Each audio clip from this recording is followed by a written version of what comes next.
Olá a todos, meu nome é Marcelo Tadeu Caieiro, eu trabalho no Instituto de Ortopedia e Traumatologia do Hospital das Clínicas da Faculdade de Medicina da USP e eu vou falar para vocês sobre haste não fresada para fratura diafisária da tíbia.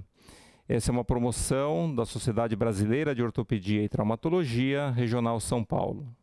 Essa aqui então é a técnica de uma haste intramedular para uma fratura diafisária da tíbia não fresada. A primeira coisa então é nós sabermos mais ou menos como é a haste que nós vamos utilizar.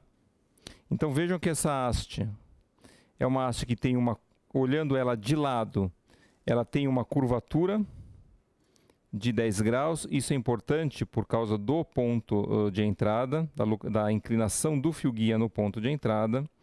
É uma haste que permite a passagem de parafusos na parte proximal, um parafuso estático, um parafuso dinâmico e permite também a passagem de parafusos oblíquos, quer seja nesta posição ou nesta posição, que são parafusos que são mais proximais, parafusos para osso esponjoso e que aumenta a estabilidade proximal da montagem. Na parte distal da haste, vejam que existe então a possibilidade de dois parafusos, normalmente são feitos de medial para lateral, sendo que um dos parafusos está muito perto da ponta da haste. Isso faz com que nós tenhamos uma capacidade maior de estabilização mesmo nas fraturas mais distais da tíbia. E outra característica do implante é que existe um parafuso que pode ser colocado de anterior para posterior. E, portanto, essa haste permite a utilização de parafusos ortogonais, o que também aumenta a estabilidade no caso das fraturas mais distais da tíbia. Com relação ao ponto de entrada, e o ponto de entrada também é fundamental para o bom desempenho, da fratura e da própria cirurgia, vejam que o ponto de entrada ele deve ser feito. Existem algumas formas de nós avaliarmos isso daí. Muito se fala, por exemplo, que o ponto de entrada deve ficar 3 milímetros medial à espinha lateral da tíbia, mas muitas vezes é difícil você identificar na radioscopia onde está a espinha lateral da tíbia. Uma outra forma de nós identificarmos, que eu particularmente acho mais fácil, é colocar o fio guia em cima da crista da tíbia. Então aqui é a crista da tíbia, colocar o fio guia em cima da crista da tíbia e aí nós já temos no AP a identificação do posicionamento correto do ponto de entrada. No perfil, então essa daqui é a tíbia de perfil. É importante então também, tanto quanto frente quanto no perfil, a colocação certa do fio no ponto de entrada. Então vejam aqui que o melhor lugar para colocar é logo onde o planalto tibial termina, nessa região.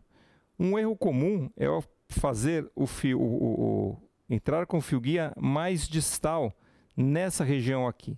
Qual o problema de fazer isso? Quando você passa a broca inicial, você pode enfraquecer muito esta área e levar a uma possível fratura do seu furo criado pela broca para a tuberosidade da tíbia, o que realmente não é uma boa ideia.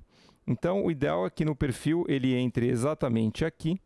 E com relação à inclinação, vejam que essa seria uma inclinação de 0 grau em relação ao eixo longo da tíbia. Essa seria uma inclinação de 45 graus. Essa inclinação vai depender, na verdade, do desenho do seu próprio implante. O desenho do implante que nós temos aqui é de uma inclinação de 10 graus. E, portanto, nós vamos fazer a mesma coisa aqui, angulando 10 graus para que ela possa entrar da melhor forma possível. Isso é bastante importante quando se faz o ponto de entrada da tíbia. Então nós podemos ver aqui no nosso modelo, aqui a colocação então do fio guia com a inclinação de 10 graus.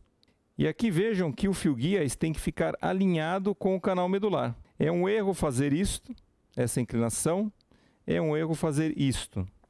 Lembrar sempre de quando nós fazemos o ponto de entrada, o joelho deve estar com a máxima flexão possível.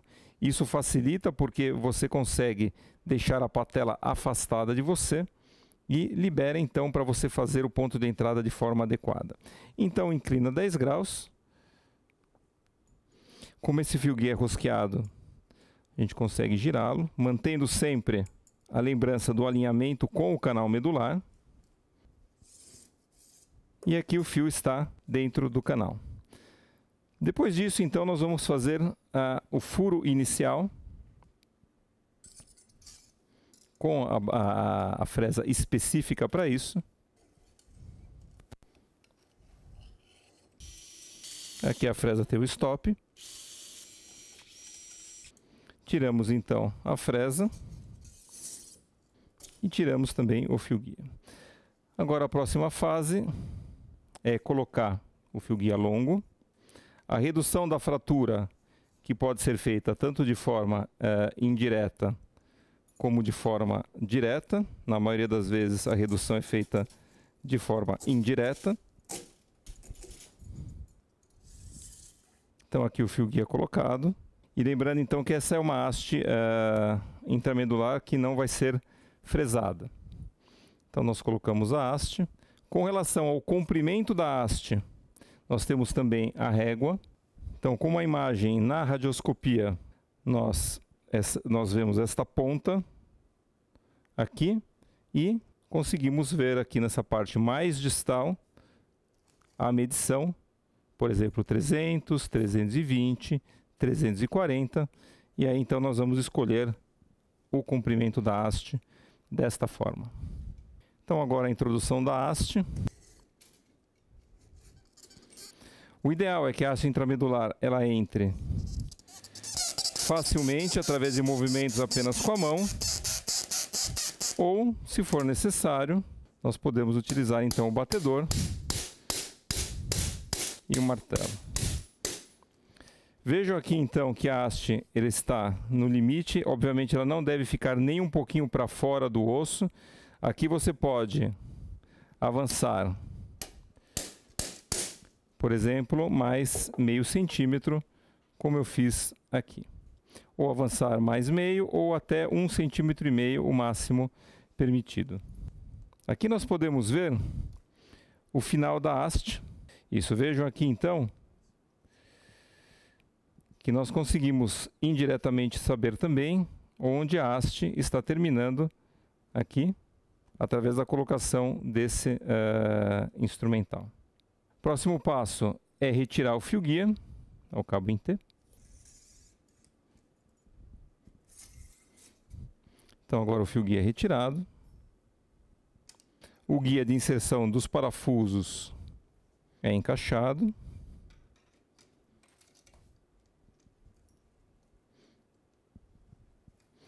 E o guia de inserção dos parafusos permite então a colocação tanto de parafusos oblíquos, que nós aqui utilizaríamos esse furo ou este furo, ou a utilização dos guias que vão de medial para lateral.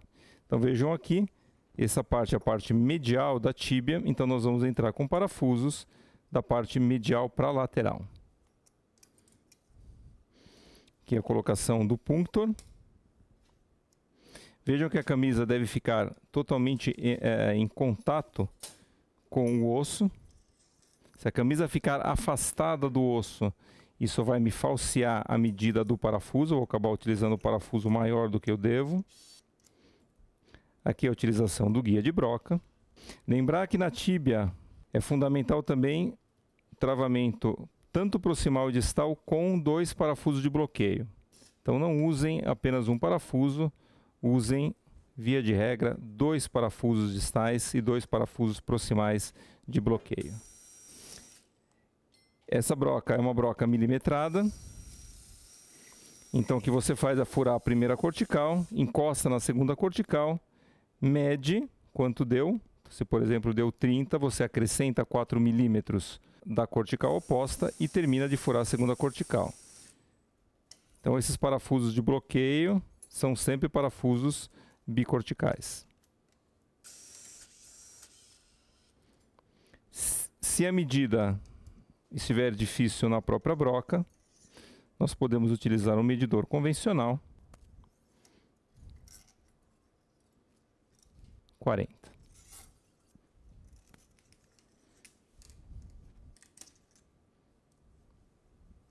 Mesma coisa é feito no outro furo, colocação do punctor, colocação do guia externo, guia encostado no osso, retirada do punctor, colocação do guia de broca, do mesmo jeito que foi feito para o primeiro parafuso de bloqueio.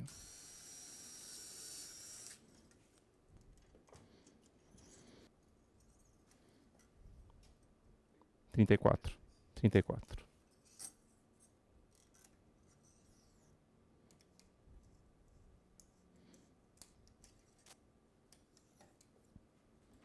E aqui então a colocação dos parafusos proximais de bloqueio. Com relação ao bloqueio distal, é importante então que quando a gente vira a TV no perfil, nós temos que ter uma imagem totalmente arredondada na radioscopia.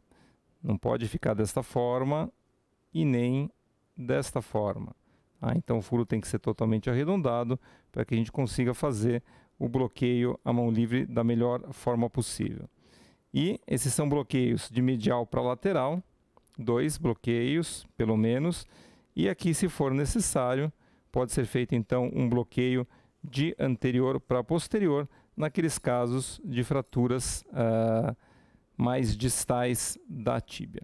Uma vez feito o bloqueio distal, uma característica também importante é que se você tem diastase no foco de fratura, uma estratégia bastante interessante é fazer o bloqueio distal inicialmente, com 2 parafusos, aliás, enterrar a haste um pouco mais, fazer o bloqueio distal com 2 parafusos e bater a haste de volta, como se fosse retirá-la, também chamado de pullback ou backstrike. Outra característica que nós podemos utilizar nas hastes intramedulares, por exemplo, se a haste intramedular ela ficou excêntrica em relação ao canal, se ela ficou, vejam aqui a parte distal da tíbia, se em vez de ela ter ficado reta, ela ficou, por exemplo, voltada na direção do malelo medial, uma coisa que nós podemos fazer aqui é a utilização do parafuso Poller, também chamado parafuso de apoio transcortical. Ou seja, imagina que a haste está assim, ela não está no centro do pilão tibial. Então, uma das formas que nós temos é, colocando o parafuso, retira a haste, coloca um parafuso Poller aqui, nesse sentido, nessa posição, e quando a haste estiver indo para o lugar que ela estava indo antes, ela bate no parafuso e ela, então, se realinha, ela volta a encontrar o centro do canal medular.